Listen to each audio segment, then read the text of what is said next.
réveille le géant en toi. Tu sais ce qui différencie les gens qui réussissent des autres? Ce n'est pas le talent, ce n'est pas la chance, ce n'est pas l'argent, ce n'est pas les connexions, c'est quelque chose de beaucoup plus simple, et en même temps, beaucoup plus difficile. C'est la décision de se lever quand tout le monde reste couché, la décision de continuer quand tout le monde abandonne, la décision de croire en soi quand personne d'autre n'y croit, la décision de dire je vais y arriver même quand toutes les statistiques sont contre toi. Aujourd'hui, je vais te parler de cette force qui sommeille en toi, cette force incroyable que tu ignores peut-être, cette force monumentale qui attend juste que tu la réveilles, cette puissance qui est là, enfouie sous les doutes, sous les peurs, sous les excuses, parce que tu n'es pas ici par hasard. Tu ne regardes pas cette vidéo par accident. Tu es ici parce qu'une partie de toi sait qu'il est temps de changer. Une partie de toi en a assez de vivre en dessous de ton potentiel. Une partie de toi refuse d'accepter la médiocrité comme destin. Alors respire profondément. Vide ton esprit. Écoute bien chaque mot. Parce que les prochaines minutes peuvent littéralement changer le cours de ta vie. Ce n'est pas une exagération.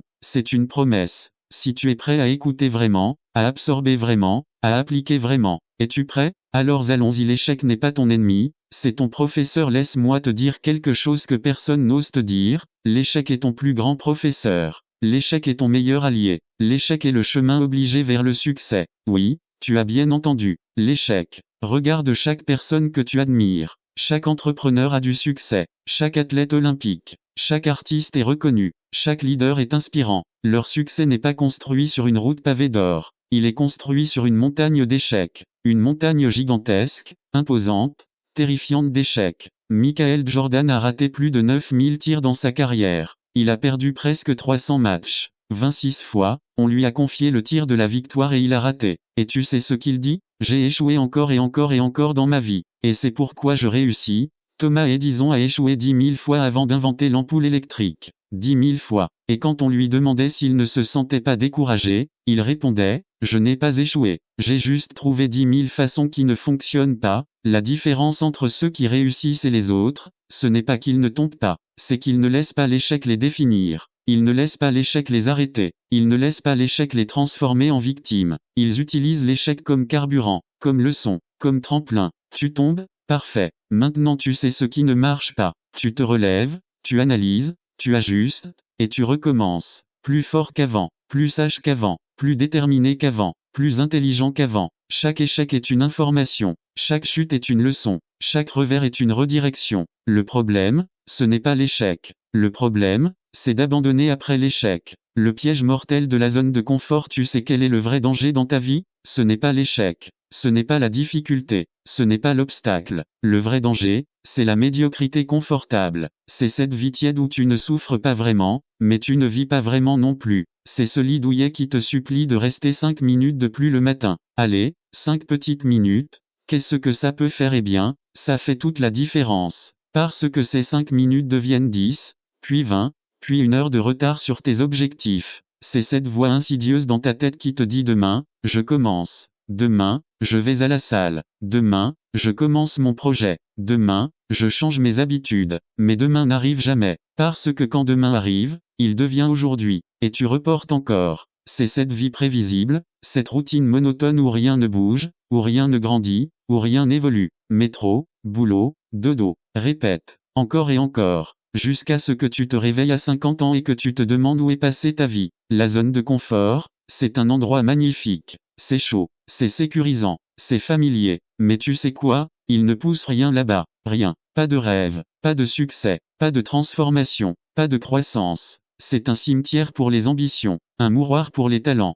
Si tu veux grandir, si tu veux évoluer, si tu veux devenir la meilleure version de toi-même, tu dois accepter d'être inconfortable, tous les jours, encore et encore. Tu dois apprendre à aimer l'inconfort, à l'embrasser, à le rechercher, parce que c'est dans l'inconfort que tu grandis, c'est dans la difficulté que tu te forges, c'est dans le challenge que tu te découvres. Le temps est ton bien le plus précieux. Pendant que tu hésites, le temps passe, tic-tac, tic-tac. Pendant que tu réfléchis trop, quelqu'un d'autre agit. Pendant que tu cherches le moment parfait, la vie continue. Les jours deviennent des semaines, les semaines deviennent des mois, les mois deviennent des années. Et un jour, tu te réveilles et tu réalises que tu as gaspillé ton temps le plus précieux à attendre. À attendre quoi? Le moment parfait? Les bonnes conditions? Le bon alignement des planètes? Il n'y a pas de moment parfait. Il n'y en a jamais eu. Il n'y en aura jamais. C'est un mythe. Une illusion. Une excuse que ton cerveau invente pour te garder dans ta zone de confort. Le moment parfait, c'est maintenant. Pas dans une heure. Pas demain. Pas la semaine prochaine. Maintenant. Le jour parfait, c'est aujourd'hui. La personne parfaite pour commencer, c'est toi. Toi, avec tes imperfections. Toi, avec tes doutes. Toi, avec tes peurs. Arrête d'attendre d'être prêt. Tu ne seras jamais complètement prêt. Arrête d'attendre d'avoir toutes les réponses. Tu ne les auras jamais toutes. Arrête d'attendre la permission. Personne ne va te la donner. Arrête d'attendre les conditions idéales. Elles n'existent pas. Commence. Point final. Avec ce que tu as, où tu es, comme tu es, maintenant. La motivation est un mythe. La discipline est la réalité. Écoute-moi bien. Parce que c'est peut-être la leçon la plus importante que tu vas apprendre aujourd'hui. La motivation va et vient. C'est une émotion. C'est une vague. Parfois elle est là, puissante, écrasante, inspirante. Tu te sens invincible. Tu as l'impression que tu peux conquérir le monde. Parfois elle disparaît complètement. Tu te réveilles et elle n'est plus là. Partie. Évaporée. Et c'est là que la plupart des gens abandonnent. Ils confondent motivation et engagement. Ils pensent que pour réussir, ils doivent être motivés chaque jour. Mais c'est faux. Complètement faux. Tu ne peux pas construire ta vie sur une émotion. Tu ne peux pas bâtir ton empire sur un sentiment qui change avec le vent. Tu ne peux pas compter sur l'envie pour créer ton succès. Parce que certains jours, tu n'auras pas envie.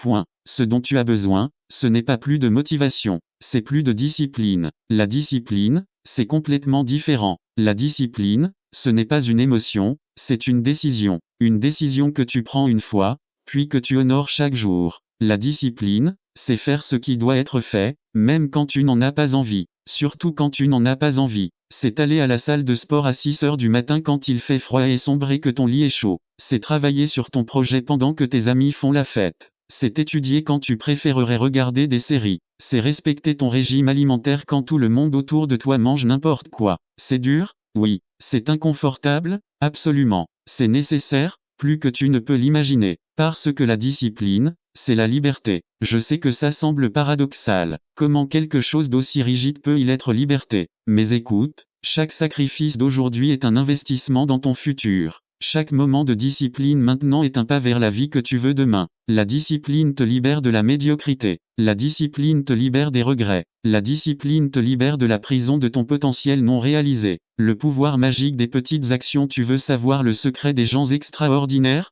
Le vrai secret que personne ne te dit? Ils ne font rien d'extraordinaire. Vraiment. Ils ne font pas de grands gestes spectaculaires. Ils ne font pas d'actions héroïques une fois par mois. Ce qu'ils font, c'est des choses ordinaires de manière extraordinairement constante. Ils font les petites choses, les choses ennuyeuses, les choses répétitives, mais ils les font tous les jours, sans exception, sans excuse. Tu veux être en forme? Tu n'as pas besoin de t'entraîner 5 heures par jour. 1 heure d'exercice par jour, c'est 365 heures par an. Tu sais combien de transformations tu peux créer en 365 heures? Tu veux devenir expert dans ton domaine? Tu n'as pas besoin d'étudier 12 heures d'affilée. Un livre par mois, c'est 12 livres par an. En 5 ans, tu auras lu 60 livres dans ton domaine. Tu seras dans le top 1% de ton industrie. Tu veux améliorer ta vie? 1% d'amélioration chaque jour, et en un an tu es 37 fois meilleur. Pas 2 fois meilleur. Pas 10 fois meilleur, 37 fois meilleur. C'est les mathématiques. C'est l'effet cumulatif. Le problème, c'est que les gens cherchent le grand geste. Ils veulent la transformation instantanée. Ils veulent les résultats spectaculaires tout de suite. Mais la vie ne fonctionne pas comme ça. Les grands résultats sont le produit de petites actions répétées sur une longue période. C'est pas sexy. C'est pas glamour. C'est pas inspirant au jour le jour. Mais c'est efficace. Terriblement efficace. Arrête de chercher le raccourci. Arrête de chercher le hack. Arrête de chercher la pilule magique. Elle n'existe pas. Ce qui existe, ce sont les petites habitudes, les petites victoires quotidiennes, les petits progrès constants. C'est comme ça qu'on construit une vie, pierre par pierre, jour par jour, choix par choix. Ton environnement est ton destin. Jim Rohn disait, tu es la moyenne des 5 personnes avec qui tu passes le plus de temps. Réfléchis à ça une seconde. Les 5 personnes avec qui tu passes le plus de temps, qui sont-elles? Qu'est-ce qu'elles font de leur vie? Où vont-elles? Parce que devine quoi? Tu vas probablement aller dans la même direction. Si tu veux voler avec les aigles, tu ne peux pas nager avec les canards. Si tu veux réussir, entoure-toi de gens qui réussissent. Si tu veux grandir, éloigne-toi de ceux qui te tirent vers le bas. Si tu veux être positif, évite les gens négatifs. Ce n'est pas de l'arrogance. Ce n'est pas de la suffisance. Ce n'est pas que tu es meilleur qu'eux, c'est de la survie, c'est de la préservation, c'est de la stratégie. Ton environnement est plus fort que ta volonté. Tu peux avoir toute la motivation du monde, mais si tu es entouré de négativité, de médiocrité, de personnes qui ne croient pas en elles-mêmes, qui ne croient pas en toi, qui doutent de tes rêves, tu vas absorber ça. C'est inévitable. L'énergie est contagieuse. La négativité est contagieuse. La médiocrité est contagieuse. Mais devine quoi? L'excellence aussi est contagieuse. L'ambition aussi. Le succès aussi. Regarde autour de toi. Les gens autour de toi t'élèvent-ils ou te tirent-ils vers le bas? Te poussent-ils à être meilleur ou te gardent-ils dans ta zone de confort? Croient-ils en tes rêves ou se moquent-ils de tes ambitions? Protège ton énergie comme tu protèges ta vie. Parce que c'est ta vie. Choisis tes batailles avec soin. Choisis tes relations avec discernement. Entoure-toi de gens qui t'inspirent,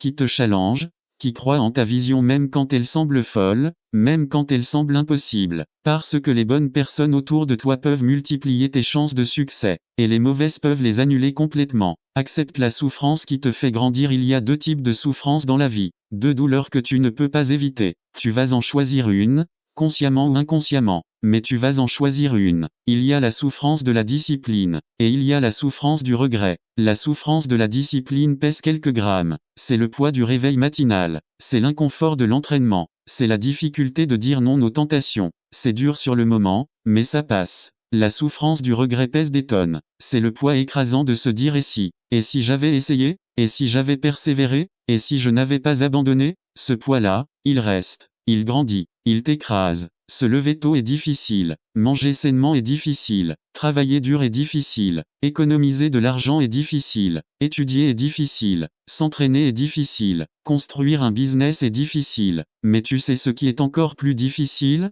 Vivre avec le regret de ne pas avoir essayé, regarder quelqu'un d'autre vivre la vie que tu aurais pu avoir. Réaliser à 50 ans que tu as gaspillé ton potentiel. Passer tes dernières années à te demander ce qui aurait pu se passer si tu avais eu le courage d'essayer. La souffrance du regret ne disparaît jamais. Elle grandit avec le temps. Elle te ronge de l'intérieur. Elle transforme tes dernières années en torture mentale. Alors choisis ta souffrance. Moi, je te conseille de choisir celle qui te fait grandir. Celle qui te transforme. Celle qui te rend plus fort. Choisis la souffrance de la discipline. Parce qu'au moins, elle mène quelque part. Elle construit quelque chose, elle crée une vie dont tu peux être fier. Tes pensées sont des prophéties auto-réalisatrices. Si tu te dis que tu ne peux pas, tu as raison. Si tu te dis que c'est trop difficile, tu as raison. Si tu te dis que tu n'es pas assez intelligent, pas assez fort, pas assez talentueux, tu as raison. Pourquoi? Parce que tes pensées créent ta réalité, pas de manière magique, mais de manière pratique, concrète, mesurable. Tes paroles ont un pouvoir immense.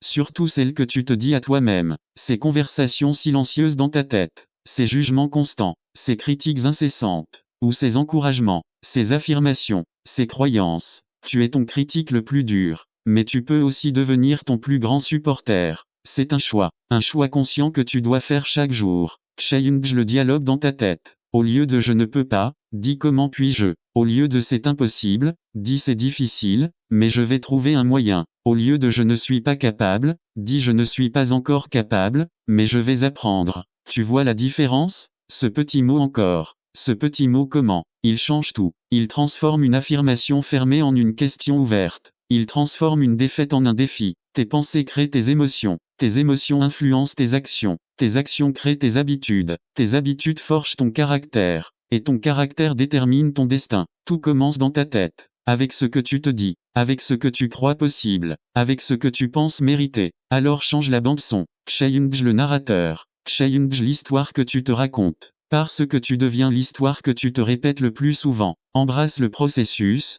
Pas juste le résultat. Tout le monde veut le succès. Tout le monde veut le corps parfait, l'entreprise florissante, la relation épanouie, la vie de rêve. Tout le monde veut la destination. Mais personne ne veut le voyage. Personne ne veut les réveils à 5 heures du matin. Personne ne veut les entraînements épuisants. Personne ne veut les régimes stricts. Personne ne veut les refus. Personne ne veut les échecs. Personne ne veut les années de travail dans l'ombre, sans reconnaissance, sans applaudissements. Personne ne veut les sacrifices. Mais voilà le secret, le vrai secret que les gens qui réussissent ne te disent pas toujours. Le processus, c'est là où se passe la vraie transformation. Ce n'est pas le résultat qui te change fondamentalement, c'est la personne que tu deviens en poursuivant ce résultat. Quand tu poursuis un objectif difficile, tu ne deviens pas juste quelqu'un qui a atteint cet objectif. Tu deviens quelqu'un de discipliné, quelqu'un de résilient, quelqu'un de déterminé, quelqu'un de persévérant. Ces qualités restent avec toi pour toujours. Le processus te forge, le processus te sculpte, le processus révèle qui tu es vraiment et qui tu peux devenir.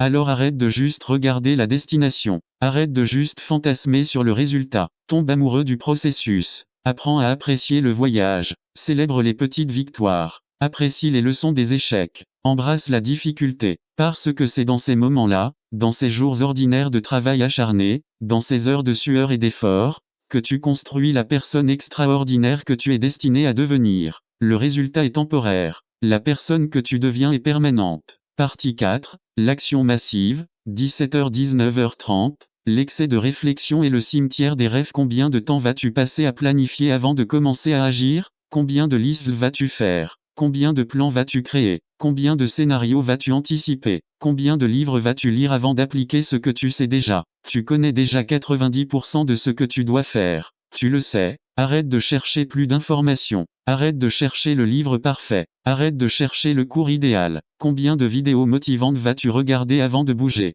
Tu es en train de regarder celle-ci. C'est bien. Mais qu'est-ce qui va se passer après? Tu vas passer à la suivante? Ou tu vas passer à l'action? L'action imparfaite vaut mieux que l'inaction parfaite. Toujours. Sans exception. Tu n'as pas besoin d'avoir tout compris. Tu n'as pas besoin d'être un expert. Tu n'as pas besoin d'avoir toutes les réponses. Tu as juste besoin de commencer. Le mouvement crée la clarté. Une fois que tu commences, une fois que tu es en mouvement, les choses deviennent plus claires. Les opportunités apparaissent. Les solutions se présentent. Les connexions se font. Mais rien de tout ça n'arrive si tu restes immobile. Rien ne vient à toi si tu n'es pas en action. La pensée excessive est une forme de procrastination. C'est une excuse déguisée. Ton cerveau te fait croire que tu es productif, que tu prépares, que tu planifies. Mais en réalité, tu évites. Tu retardes. Tu as peur. Alors arrête de réfléchir. Commence à faire. Maintenant. Tu es l'auteur de ton histoire. Tu peux être la victime dans ton histoire ou tu peux être le héros. Tu peux subir ta vie ou tu peux la créer.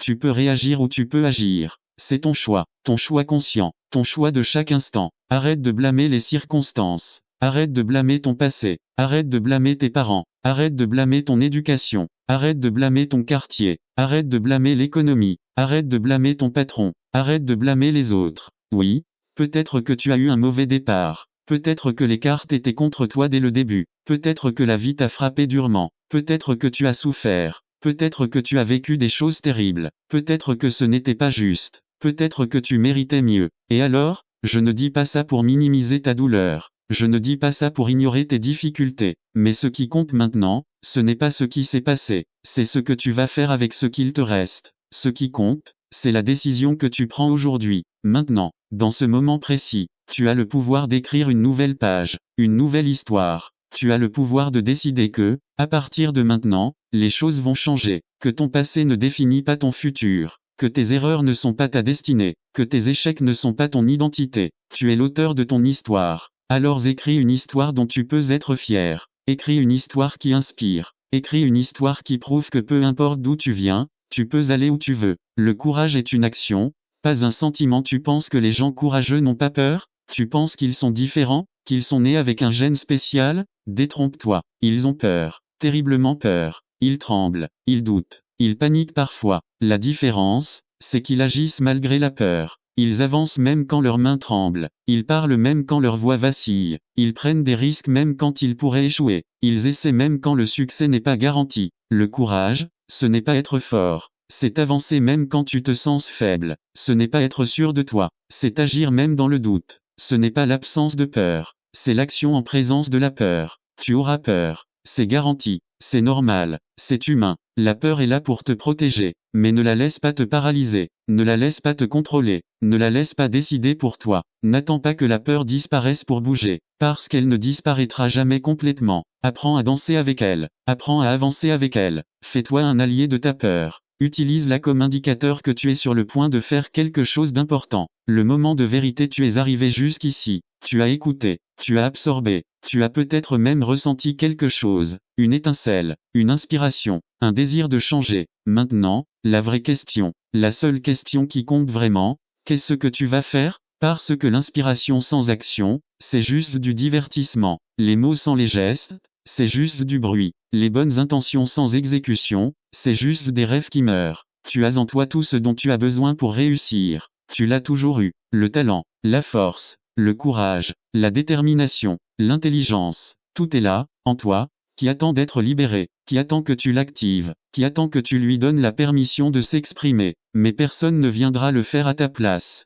Aucun sauveur ne va frapper à ta porte. Aucun héros ne va te rescaper. Aucune opportunité parfaite ne va tomber du ciel. Aucun moment magique ne va tout changer. C'est à toi de décider. C'est à toi de te lever. C'est à toi de te battre pour la vie que tu mérites. Pour la vie que tu désires. Pour la vie que tu peux créer. Ton plan d'action immédiat, alors voilà exactement ce que je veux que tu fasses. Pas demain, pas lundi prochain, pas quand tu te sentiras prêt. Maintenant, dès que cette vidéo se termine, choisis une chose, une seule chose, une action concrète que tu vas faire aujourd'hui pour te rapprocher de ton rêve. Peut-être que c'est envoyer cet email que tu reportes depuis des semaines. Peut-être que c'est t'inscrire à cette salle de sport. Peut-être que c'est avoir cette conversation difficile. Peut-être que c'est commencer ce projet que tu repousses depuis des mois. Peut-être que c'est jeter cette malbouffe de ton frigo. Peut-être que c'est ouvrir ce livre qui prend la poussière. Une chose, une seule, mais fais-la, vraiment, pas j'y penserai, pas je vais voir, fais-la, parce que cette unique action va créer un momentum, un mouvement, une énergie, et ce momentum va créer une autre action,